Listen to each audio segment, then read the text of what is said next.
뉴스의 흐름, 사안의 맥을 짚어보는 쇼맥뉴스 시간입니다. 자신이 태어난 해와 간지가 같은 해로 돌아오려면 60년이 돼야 하죠. 그만큼 오래 산 것을 축하하며 열었던 게 바로 환갑잔치입니다. 이제는 7순, 8순도 늘면서 이 환갑은 장수의 상징과는 조금은 멀어졌습니다. 실제로 우리나라의 기대 수명은 83.6세까지 늘었습니다.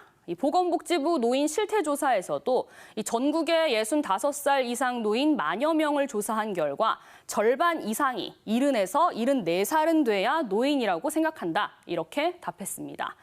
한마디로 60대는 노인이 아니라는 겁니다.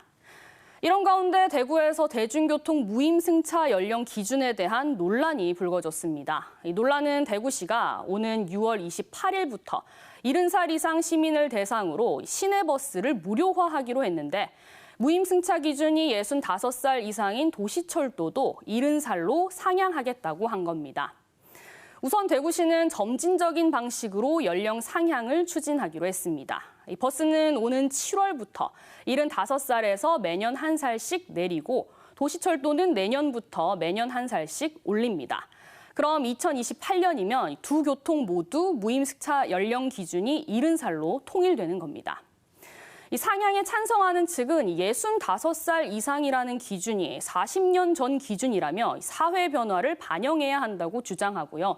무임승차로 인한 재정 부실을 손봐야 한다고 말합니다.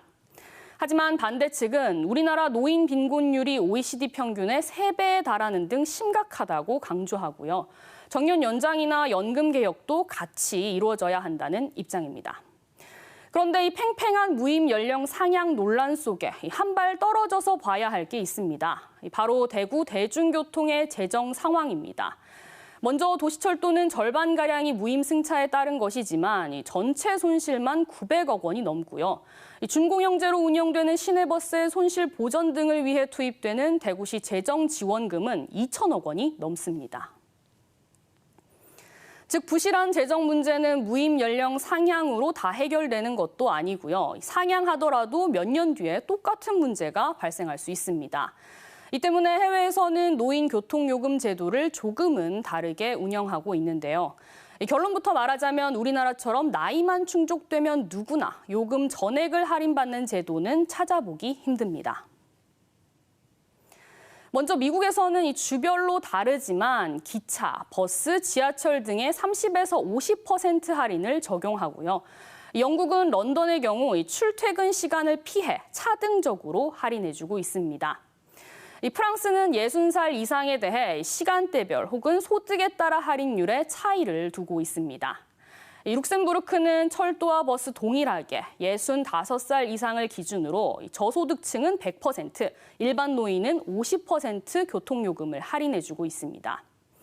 이 때문에 전문가들은 이 제도 개선 방안으로 무임 이용 횟수 제한이나 소득에 따른 차등 지원 등을 제시하고 있습니다. 즉 나이 상향 여부에만 매몰될 것이 아니라 제도 방식 자체에 대한 변화가 필요하다는 이야기입니다.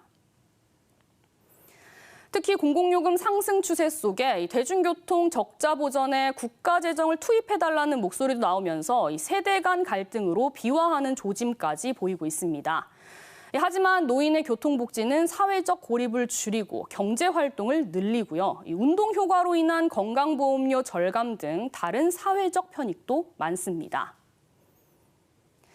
우리 누구나 노인이 됩니다. 재정의 지속 가능성과 사회적 편익 등을 종합적으로 고려한 제도 정비에 모든 세대가 고민하고 해법을 찾아야 하는 이유일 겁니다.